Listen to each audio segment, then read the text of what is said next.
Bigyan natin ng reaksyon ngayon itong mga pahayag ni Congressman Dante Marcoleta tungkol sa impeachment ni VP Sara, no? Itong ginagawa ng kapwa niya kongresista panggigipit sa VP Sara. Ito, ipinos ni Optic Politics ang mga word for word na binitawan ni Congressman Dante Marcoleta. Title is, "Wag na wag nila akong subukan." Okay. Ito ang mga pahayag. Tinanggal nila ako sa Justice Committee kasi i-impeach nila yung Vice President para hindi na ako siguro makasali. Tinanggal nila ako sa Justice Committee. Ang sabi ko sa kanila, yon ang akala nyo. Subok-subukan ninyo na i-impeach ang Vice President. I will suggest to her that she should engage me as her defense counsel. Nako, nagboluntaryo na si Congressman Dante Marcoleta na magiging defense o abogado. Siya ang tatayong abogado ni VP Sara once na matuloy ang impeachment. Okay, galing. Ang mga prosecutors, kongresista, ang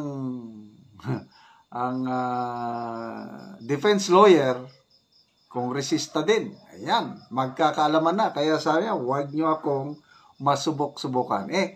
Trial lawyer itong si Congressman Marcoleta Bago siya naging kongresista, marami na siyang karanasan as criminal lawyer, trial lawyer. Kung sino Luistro lang, kung sino pa yung mga, sinong tatayong prosecutor.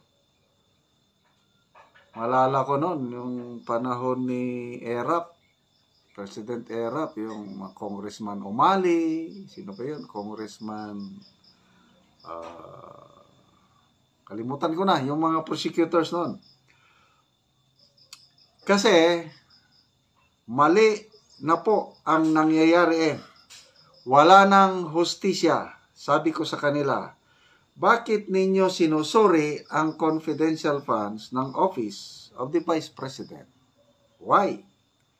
If you are honest in trying to enact a particular law, kasi po, inquiry in aid of legislation, there are more than 400 offices and agencies of government beneficiaries of confidential funds. They were also notified by the COA, meron silang audit observation memo. Bakit yung opisina lang ng Vice President ang ating iniimbestigahan kung talagang di kayo namumulitika? Very clear, di ba? Ang daming opisina na tumanggap ng confidential funds, meron ding notice of disallowance. Bakit hindi imbestigahan ng lahat? Bakit OBP lang ang iniimbestigahan? Di, pamumulitika. Okay. 400 offices, ayaw ninyong imbestigahan. Only the office of the Vice President. Politika po ito. Okay. Pangalawa, sabi niya, yung pag-audit, yung pag-i-examine ng mga papel, ng mga reports about public expenditures, ito po ay trabaho ng COA. There is only one office. There is no other office mandated to audit and examine the expenditures of public funds, only the Commission on Audit. Bakit po natin ginagawa ang trabaho ng COA? Kayo naman, COA, bakit ninyo sinorender ang inyong tungkulin?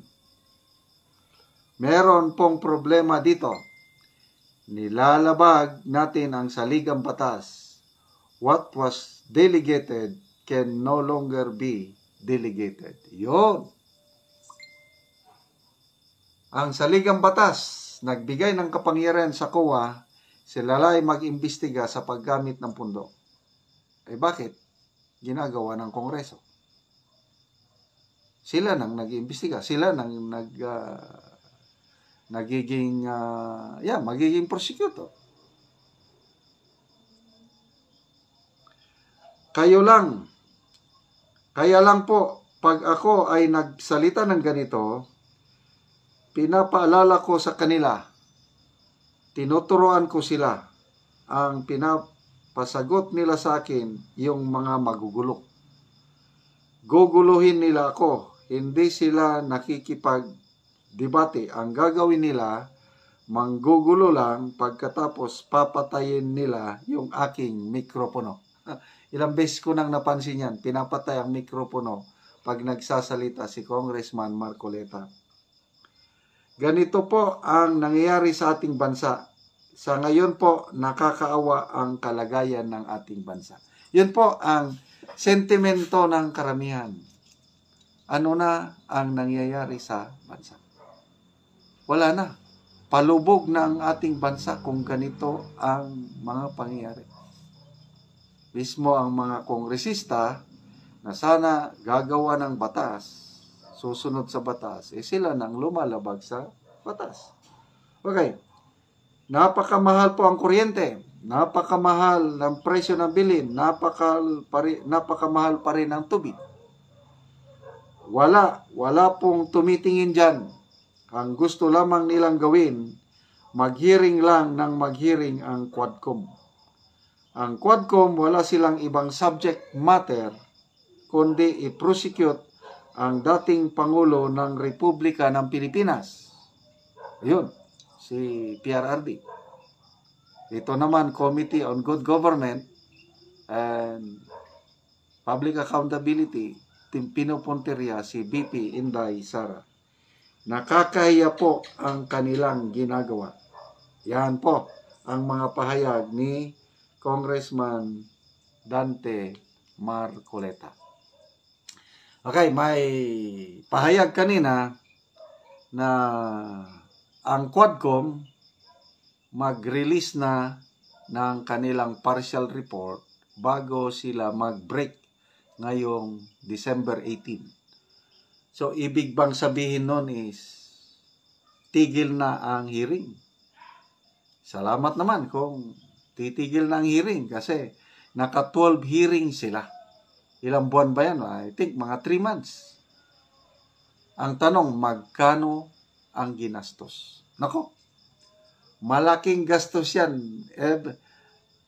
Every time na may hearing, malaking gastos. Hindi lang sa pagkain, sa kuryente, allowances. Yung nakakapagtaka si Senator Hontiveros, yung COA report, 2023 na COA report, yung dalawang committee na hinawakan ni Senator Hontiveros, ang laki ng gastos, siguro abot ng 200 million. So, yung dalawang committee. So, paano? Grabe, basta, pera ng taong bayan yan. Hindi naman nila pera. Kaya instead na itulong mo sa mahirap, napupunta sa kanilang pagkain, sa kanilang, para silang gumagastos ng pera na hindi nila alam yung hirap ng mga tao na nagbibigay ng buwis. Pera natin yan, yung ginagastos ng ating mga mambabatas. Tapos kung i-liquidate nila, ano lang, certification lang. Another findings ng COA, yung extraordinary miscellaneous expenses nila, lumobo ng halos ilang percent? 200%. Kasi yung approved sa GAA, 1 billion, naging mga 4 billion ang gastos sa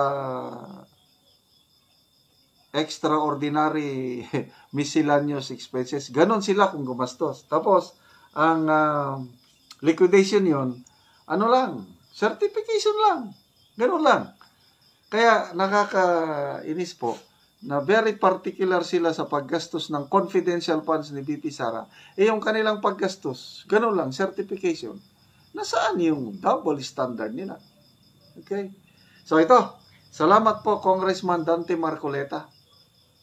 Tatayo kayong abogado ni VP Sara. Nako, magkakalaman nila. Masusubukan kung sino ang sino ang astig pagdating dyan sa trial sa impeachment court.